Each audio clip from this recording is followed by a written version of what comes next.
जय तिरंगा मेरे प्यारे दोस्तों, जय भारतीय दोस्तों। आज मैं आप लोगों को हिंदी फिल्म जगत के पितामह पृथ्वीराज कपूर की जीवनी बताने जा रहा हूं। दोस्तों, हिंदी फिल्म संसार में पितामह के तुल्य सम्मान पाने वाले पृथ्वीराज कपूर का व्यक्तित्व हिमालय के तुल्य विशाल तथा अपरिमेय था। उनके परिवार की 4 पीढ़ियां सिनेमा व्यवसाय से जुड़ी रही तथा सभी ने अपने अपने क्षेत्र में अपूर्व सफलता प्राप्त की है। हिंदी फिल्मों ने ये नई पुरानी पीढ़ी ने पृथ्वीराज को सम्मान दिया और उन्हें प्यार से पापा जी कहकर पुकारा। दोस्तों, पृथ्वीराज कपूर का जन्म 3 नवंबर 1906 को पश्चिमी उत्तर सीमांत प्रदेश अब पाकिस्तान की राजधानी पेशावर में विश्वेश्वर नाथ के यहाँ हुआ। उनकी आरंभिक शिक्षा समुद्र नामक कस्बे में हुई, जहाँ उनके पिता तहसीलदार थे। नाटकों में अभिनय करने की रुचि उनमें प्रारंभ से ही थी। 1927 में पृथ्वीराज ने पेशावर के एडवर्ड्स कॉलेज से बीए किया और कानून की पढ़ाई के लिए लाहौर गए। कला, साहित्य, सौंदर्य और फैशन की नगरी लाहौर में रहकर पृथ्वीराज का आकर्षण फिल्म तथा अभिनय में अधिक मुखर हो गया। परिणाम निकला कि वे 1929 में कानून की परीक्षा में असफल रहे। इसी वर्ष सितंबर को वो फिल्मों की अघोषित राजधानी बम्बई चले आए और आदेसर ईरानी की इंपीरियल फिल्म कंपनी में भर्ती हो गए। वह जमाना मूक फिल्मों का था। चैलेंज नाम की एक मूक फिल्म में उन्होंने बिना किसी पारिश्रमिक लिए काम किया, किंतु दूसरी फिल्म सिनेमा गर्ल के लिए 27 रुपये पारिश्रमिक के रूप में प्राप्त हुए। 1930 तक आते आते मूक फिल्मों का युग समाप्त हुआ और बोलती फिल्में चल पड़ी। 1921 में जब आदेसन ईरानी ने पहली सवाक फिल्म आलम आरा बनाई तो पृथ्वीराज को इसमें खलनायक का रोल मिला।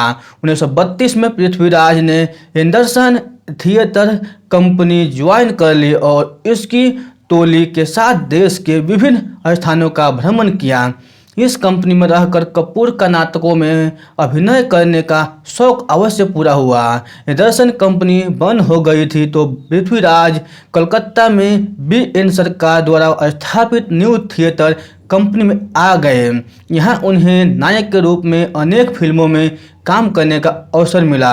1933 में न्यू थिएटर्स ने राजा रानी मीरा का निर्माण किया, जिसमें पृथ्वीराज ने प्रमुख पात्र भोजराज की भूमिका अदा की। मीरा का रोल दुर्गा खोते को मिला था। 1935 में भूकंप के बाद में भी उन्होंने दुर्गा खोते के साथ काम किया। 1936 में बंगला के विख्यात कथाकार शरत चंद्र के उपन्यास गृहदाह को लेकर न्यू थिएटर ने फिल्म मंजिल बनाई। इसमें पृथ्वीराज के साथ प्रसिद्ध अभिनेत्री जमुना थी, जिसने 1 वर्ष पूर्व देवदास में पारो का रोल का ख्याति पाई थी। 1937 में वे विद्यापति तथा अनाथ आश्रम में आए। विद्यापति में उनके साथ प्रसिद्ध गायिका कानन थी तो अनाथ आश्रम में एक दूसरी प्रख्यात कलाकार उमा राशि थी। पृथ्वीराज 1939 तक कलकत्ता में रहे और इस बीच उनकी अभागिनी 1938 सपेरा 1939 और दुश्मन 1939 फिल्म रिलीज हुई। वर्ष 1939 में बम्बई का आकर्षण पुनः उन्हें वहां खींच लाया। इस बार उन्होंने रंजीत स्टूडियो में काम करना आरंभ किया और अधूरी कहानी, चिंगारी, पागल तथा आज का हिंदुस्तान शीर्षक फिल्मों में काम किया। फिल्म जगत में उनके अभिनय, प्रभावशाली संवाद, अभिव्यक्ति तथा आदर्शवादी विचारधारा का सम्मान हुआ।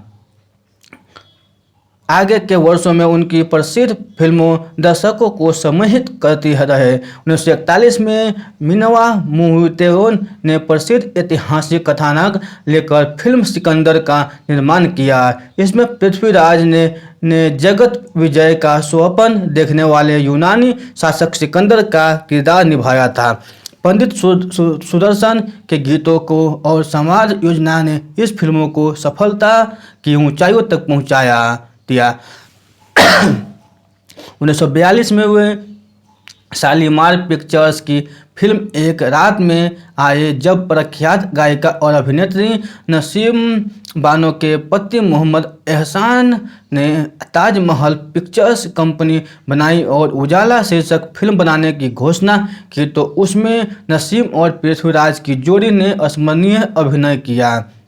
1943 में बनी इशारा में सुरैया उनकी नायिका थे। इतिहास के स्वर्णिम पृष्ठों को रजत पत्र पर लाने में निपुणता प्राप्त विजय भट्ट ने 1945 में विक्रमादित्य का निर्माण किया और पृथ्वीराज ने पराक्रमी सम्राट विक्रमादित्य की भूमिका निभाई। भालाजी पेडारकर की धार्मिक फिल्म वाल्मीकि में भी यह पृथ्वीराज का काम सराहनीय रहा। देश की स्वाधीनता प्राप्त कर लेने के पश्चात उनकी अभिनय यात्रा निरंतर अग्रसर रही। दहेज आवारा तथा मुगले आजम जैसे फिल्मों में उनकी शानदार अदाकारी, प्रभावशाली संवाद योजना तथा पात्र के साथ तादात्म्य स्थापित कर लेने की कला के कारण उनके अभिनय को शीर्ष अस्त्र माना गया। पृथ्वीराज का रंगमंच से विशेष लगाव रहा। वे नाटकों के मंचन को देश की सामाजिक तथा सार्वजनिक जीवन में परिवर्तन लाने का साधन समझते थे। अपने इसी लक्ष्य को ध्यान में रखकर उन्होंने 15 जनवरी 1944 को पृथ्वी थिएटर नामक नाट्य कंपनी बनाई और अपने पुत्रों सहित अनेक कलाकारों को रंगमंच से जोड़ा। पृथ्वी थिएटर से मंचित किए गए नाटकों के कथानक, पात्र योजना तथा संवाद आदि स्वयं पृथ्वीराज के मस्तिष्क से निकले थे। उन्होंने अपनी इस कंपनी से दीवार पठान, गद्दार, आहुति, शकुंतला, पैसा कलाकार और किसान शीर्षक नाटकों का मंचन किया। देश के 130 नगरों में जाकर उन्होंने ये नाटक अभिनीत किए तथा उन्हें स्वयं 2662 बार इन नाटकों के पात्रों की भूमिका में आना पड़ा। इन नाटकों के माध्यम से वे देश में कई नई सामाजिक एवं राजनीतिक चेतना का संचार करना चाहते थे। उन्होंने रंगमंच की तकनीकी में भी प्रभावी परिवर्तन किए। दरअसल पृथ्वीराज अपने पृथ्वी थिएटर के आदर्श पर एक राष्ट्रीय रंगमंच का निर्माण करना चाहते थे। जब उनके नाटकों का मंचन समाप्त होता था तो वे थिएटर हॉल के गेट पर अपने कुर्ते को झोली की तरह फैलाकर खड़े हो जाते थे और दर्शकों से राष्ट्रीय रंगमंच के लिए सहायता मांगते। उनकी यह योजना सफल नहीं हुई और 1960 में पृथ्वी थिएटर बंद करना पड़ा। वर्षों बाद उनके कनिष्ठ पुत्र ऋषि कपूर ने उसे पुनर्जीवित किया। पृथ्वीराज कपूर मात्र अभिनेता तथा कलाकार ही नहीं थे बल्कि वे देश के राष्ट्रीय आंदोलन तथा सामाजिक सरकारों से सदा जुड़े रहे। शुभ्र खादी की विशेष भूषा धारण करने वाले पृथ्वीराज कपूर की कांग्रेस से सदा निष्ठा रही। वे पंडित जवाहरलाल नेहरू जैसे राष्ट्रीय नेताओं के प्रिय पात्र रहे। 1952 और 1954 में उन्हें कलाकार की हैसियत से राज्यसभा का सदस्य मनोनीत किया गया। उन्हें पद्म भूषण उपाधि से भी सम्मानित किया गया तथा मरणोपरांत दादा साहेब फिल्म पुरस्कार से सम्मानित किया गया। 29 मई 1972 को हिंदी फिल्म संसार के इस महान विभूति ने अपनी अंतिम सांस ली और अपने पीछे कपूर खानदान के नाम से एक बहुत बड़ा परिवार पीछे छोड़ गए जो उनकी मृत्यु के 50 वर्ष बाद भी फिल्मों में से सक्रिय है।